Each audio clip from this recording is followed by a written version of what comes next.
April was a dismal month for most automakers, with sales declines that ranged from 4.7% for Ford to a whopping 28% for Nissan. So here comes mighty little Subaru, which claimed the month as the best April in its history. The gain is entirely attributable to the Crosstrek, which is all new for 2018. Sales of the compact, raised crossover climbed almost 70% for the month to 12,266. Year-to-date, Subaru has sold 45,728 Crosstreks, an increase of 66.6%. That helped push Subaru's total U.S. sales to 53,170 in April and 202,873 for the first 4 months of 2018. Increases of 1.5% and 3.2%, respectively. It also marks 77 consecutive months of yearly month-over-month growth for Subaru. All other models saw declining sales for April, led by the Impreza, which was down 27.4%. Jeff Walters, Senior Vice President of Sales, said in a statement, "Our customers' interest in the Crosstrek continues to increase every month. We're now looking forward to the start of production later this month of the all-new Subaru Ascent at our plant in Indiana."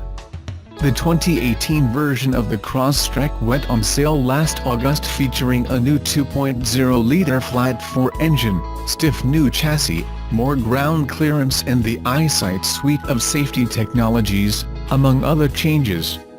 But the Crosstrek has been on a hot streak for a few years now, with sales up 15.1% in 2017 and 6.7% in 2016. The Crosstrek is Subaru's third top-selling model behind the Forester and Outback. Subaru spokesman Dominic Infante says the company did not see the sales trail off last year that's typical of a vehicle at the end of its life cycle with the Crosstrek. He said, "It was essentially a straight line going up, and it was limited by production.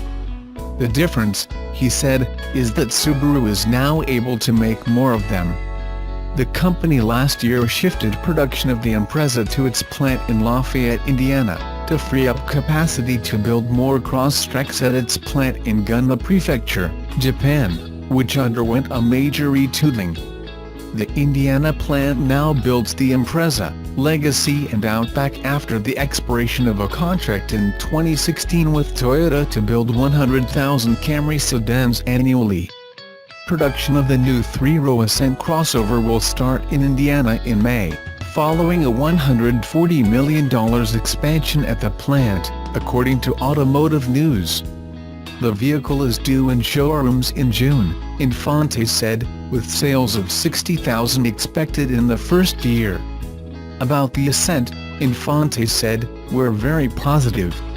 We have over 4,000 sold orders on that car, and that's with people never seeing or driving them. In terms of pre-sold orders, that's quite high."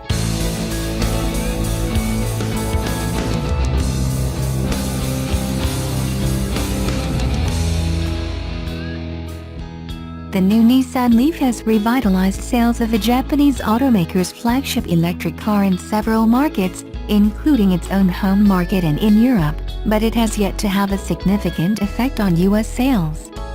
Now Leaf sales in the U.S. are just starting to slowly pick up. Nissan has already delivered tens of thousands of new Leafs in Japan and Europe since the launch last year, but barely a few thousand units have made their way to the U.S.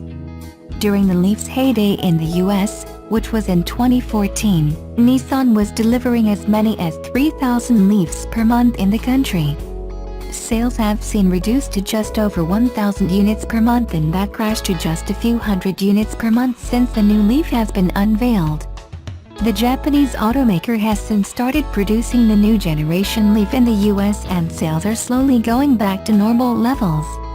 After 895 units in February and another 1,500 in March, Nissan announced today that 1,171 Leafs were delivered in the U.S. last month.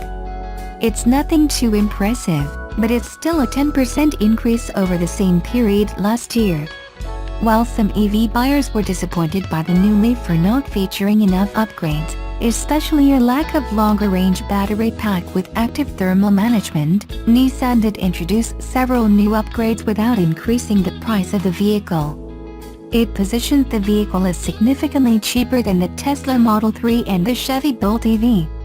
A leak earlier this year showed that Nissan is planning to add a new powertrain to the next-gen Leaf in the 2019 version, which should make the Leaf more competitive with those vehicles, but it is also expected to increase the price. The new version of the vehicle would feature a 60 kWh battery pack as expected, but also a new 160 kW electric motor and 11 to 22 kW onboard charger. The new battery pack would also be widely different from Nissan's previous battery pack technology. It is expected to be equipped with cells from LG instead of AESC, Nissan's own battery company, which they sold this summer, and a new thermal management system. Those changes are also expected to enable a higher DC fast charging rate of 100 kW. We expect to hear more about the new version in the coming months.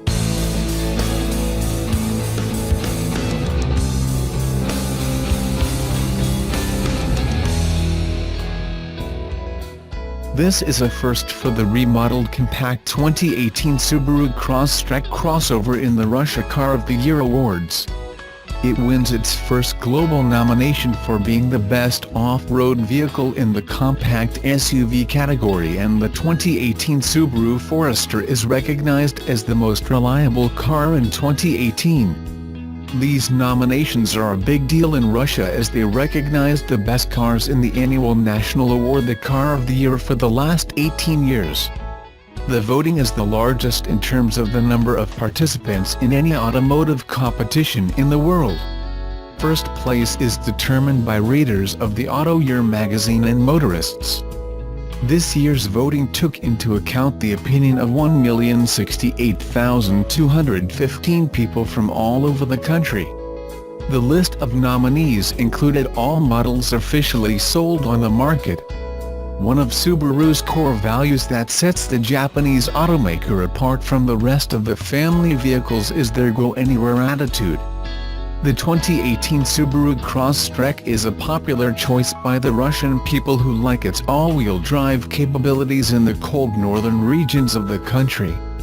It grips the snow and ice and delivers the family safely to their destination. All Crosstrek models now come equipped with the X-Mode system that gives it improved off-road capabilities. It's been the Subaru Forester and also Outback wagon that's been the brand's most recognized vehicles in Russia. Subaru now has 9 awards in the last 18 years, but in the category compact SUVs, Crosstrek wins for the first time. The 2018 Subaru Crosstrek is the most popular choice for the first time by the Russian people who like its versatility and all-wheel drive capabilities in the cold northern regions of the country. It wins the Best Off-Road Compact SUV award for its all-terrain capabilities. Forester scores most reliable in the Russian voting. Crosstrek is becoming a popular all-wheel drive off-road crossover around the globe.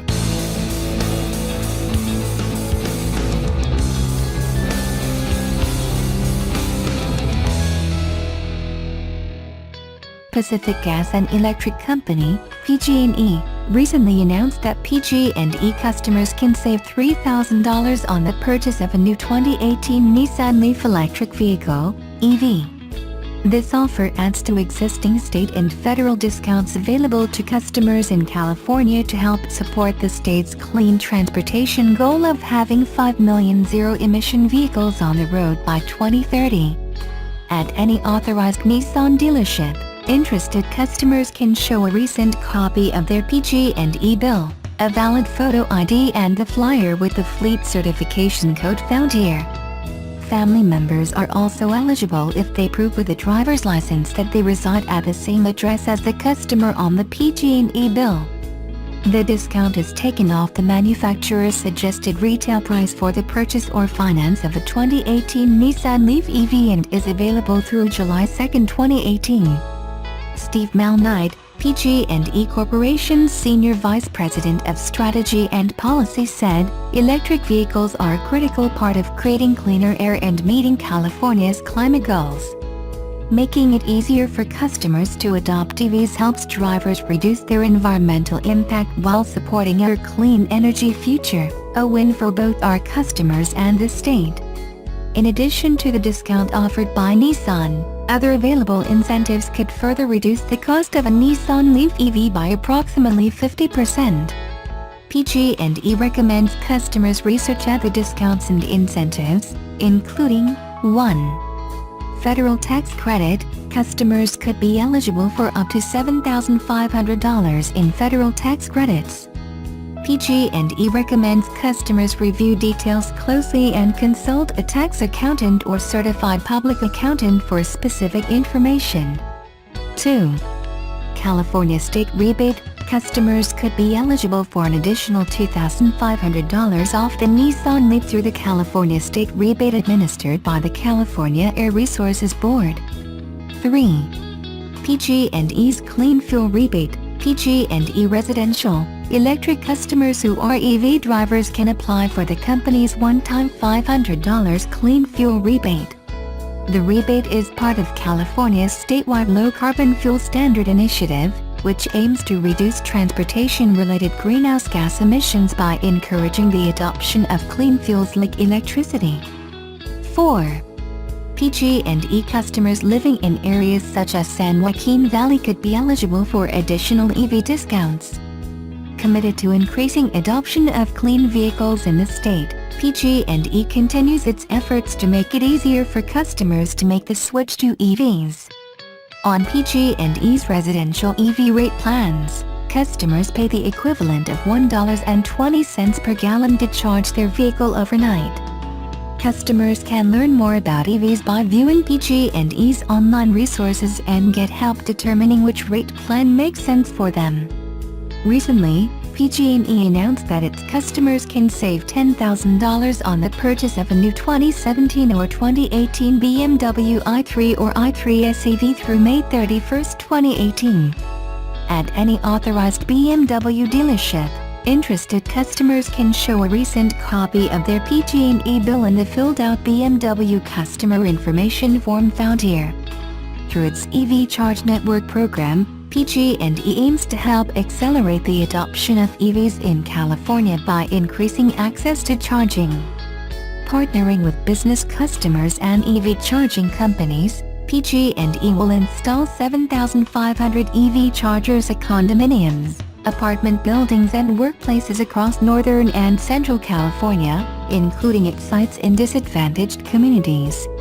Note: while does not explain why PG&E favors the Leaf over other equally capable EVs, the idea is worth pursuing by other utilities as a great way to encourage power purchases. After a decade of efficiency efforts by other industries, the utility industry has struggled with about 1% annual growth. The EV industry seems like a great opportunity to boost that figure. Ideally, the power to recharge such EVs should come from the state's many wind farms.